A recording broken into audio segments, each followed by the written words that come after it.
kaitannya, koneksinya tentang modul-modul sebelumnya. Dari modul 1.1 sampai sekarang modul 1.2, jawaban saya cuma satu, bahwa pembelajaran itu harus berpusat pada murid, berpihak pada murid, dan kita sebagai pendidik, sebagai guru harus bisa memfasilitasi, memenuhi kebutuhan belajar murid. Jadi dari modul 1.1 sampai 2.2 sekarang kaitannya cuma satu, yaitu berpihak pada murid. Awalnya saya berpikir bahwa pembelajaran sosial emosional ini diperuntukkan untuk menuntun murid berperilaku sesuai dengan sikap sosialnya yang baik dan benar, dan juga mengendalikan atau mengontrol emosi siswa. Dan juga tidak ada hubungannya dengan pembelajaran atau kaitan dengan dimensi profil kecerdasan siswa. Tapi sehingga di situ saya menimbulkan miskonsepsi. Setelah saya mempelajari model ini, ternyata pembelajaran ini lebih ke bagaimana kita bisa melakukan pembelajaran dengan kehadiran penuh, begitu juga dengan siswa, baik gurunya, baik siswanya. Dan yang menjadi sangat bagus yaitu ada kaitannya dengan profil pelajar Pancasila, dan juga di sini saya belajar bahwa adanya konsep mindfulness, menghadirkan siswa secara utuh. Padahal biasanya saya melakukan pembelajaran itu untuk menghadirkan siswa secara utuh paling dengan game, atau dengan penekanan peraturan bahwa tidak boleh tidur dan segala macam, tanpa melihat latar belakang sosial emosional yang mereka hadapi sebelumnya. Mungkin gitu yang dapat saya sampaikan.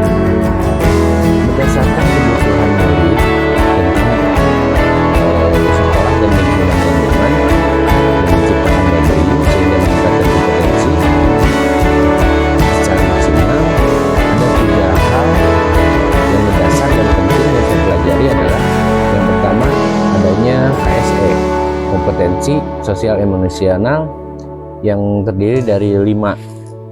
Yang pertama, kesadaran diri. Yang kedua, manajemen diri. Yang ketiga, kesadaran sosial. Yang keempat, kesadaran berrelasi. Dan yang terakhir adalah pengambilan keputusan yang bertanggung jawab.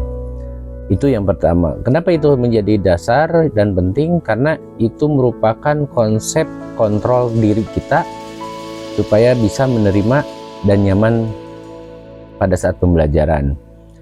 Yang kedua adalah adanya konsep atau teknik mindfulness.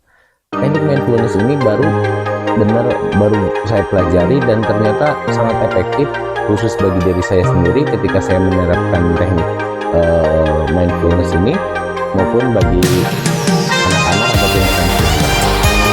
Teknik mindfulness ini ada 5 tahapan, ada 4 tahapan. Yang pertama adalah stop, ya, dengan pola stop.